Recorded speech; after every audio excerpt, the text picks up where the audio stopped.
Hello, loves. Janine Brown of JTB Love Ministry, and welcome back to my channel. Now, if this is the first time to my channel, please feel free to share, like, subscribe, and don't forget to comment and hit that notification bell so that you will be notified of all future teachings. Thank you for helping me spread the truth of God's Word to a lost and dying world. Now, let's talk about it. The Harlots of Babylon.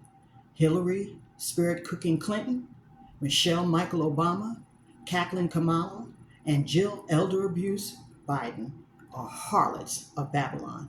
In the Bible, Jesus illustrated with many metaphors, parables, and analogies, and that is what I am doing today with this post.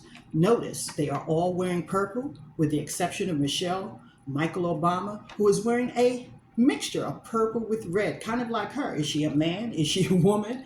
What does the color purple symbolize politically? The colors honor the women's suffrage movement that led to the ratification of the 19th Amendment in 1920, which granted women the right to vote.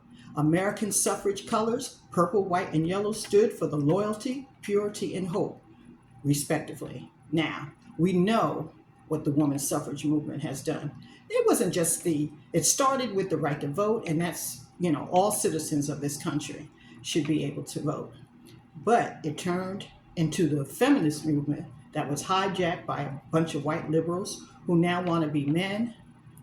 And we have black women who separated from their husbands because they were promised all kinds of benefits from the white liberals. And look at where we are today. It's a big mess. And then we have the church.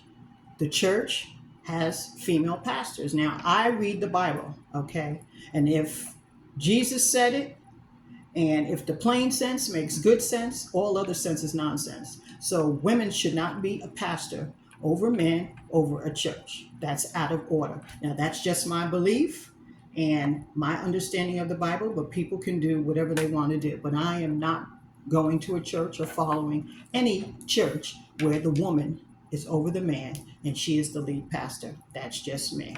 Okay, so now what does the color purple represent in the Bible? Depending on the context, the color purple has several meanings. The Bible often symbolizes the color purple with authority, wealth, luxury, and at times mockery. The color purple is linked to Jesus leading up to his crucifixion. Revelation 17:4 and 5 references the purple garment of the great prostitute, Babylon, and suggesting her wealth, power, and influence. And all of these people have the wealth, the power, and the influence. Revelation 17:4 and 5 says, quote, "And the woman was arrayed in purple and scarlet color, and decked with gold and precious stones and pearls, having a golden cup in her hand full of abominations and filthiness of her fornication." Now, we know the filthiness of all of them. We know Michelle Obama, her husband, he passed, pushed for the legalization of gays, and he pushed for transgender bathrooms before he left office, even going as far as threatening the schools that if they did not provide for those types of bathrooms, that he would cut off funding. We have Kamala Harris. We know, that she slept her way to wherever it is she is now, and that's common knowledge.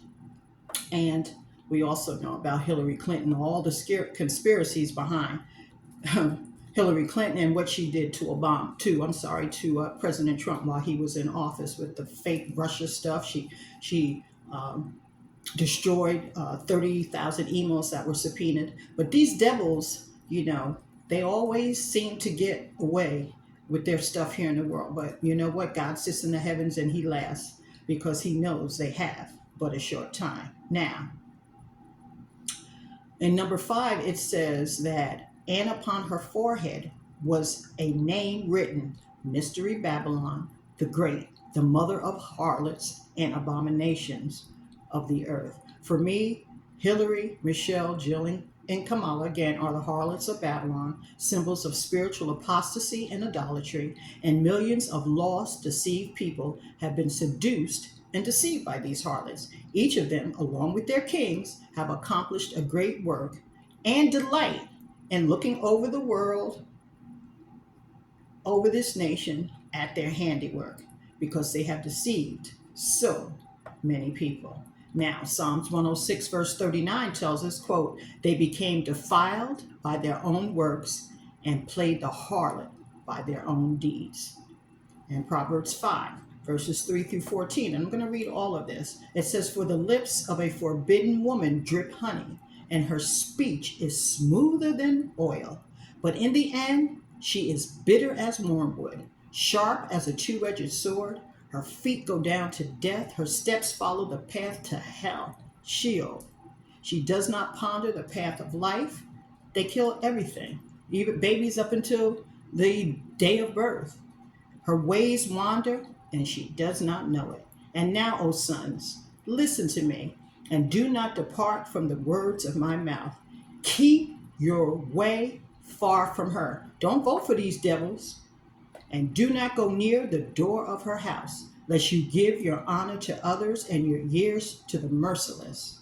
Lest strangers take their fill of your strength and your labors go to the house of a foreigner. Look what they're doing with all these migrants coming in, especially in the Black communities. You know, when they came to Martha's Vineyard, okay, because one thing I like about Ron DeSantis, although I'm a Trump all the way, he did put them on the bus and send them to Martha's Vineyard. And those white folks had a fit, but it's okay to send them to the Black communities. And I just don't understand why Black people still vote for these devils. And especially right now with Kamala Harris. You got these sorors, aka whatever those demonic sororities are, you know, coming together, voting for her because she's Black. The girl is a laughing hyena.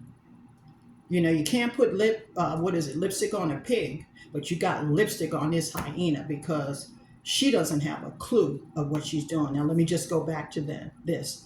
Okay, verse 9. Lest you give your honor to others and your years to the merciless. Lest strangers take their fill of your strength and your labors go to the house of a foreigner.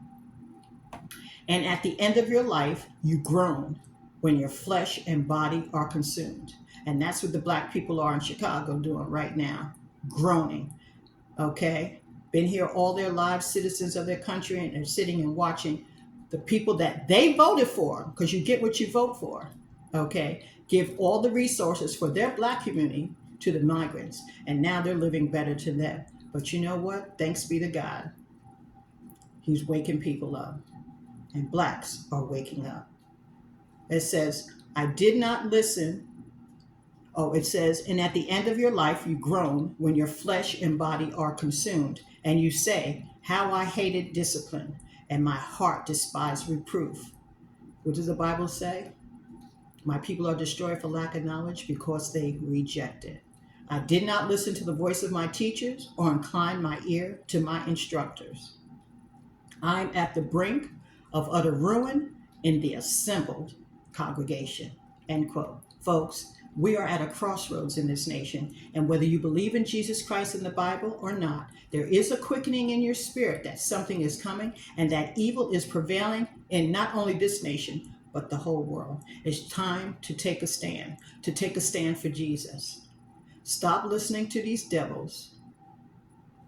Get in the Word, and don't be a foolish virgin, because Jesus is coming back. God bless you.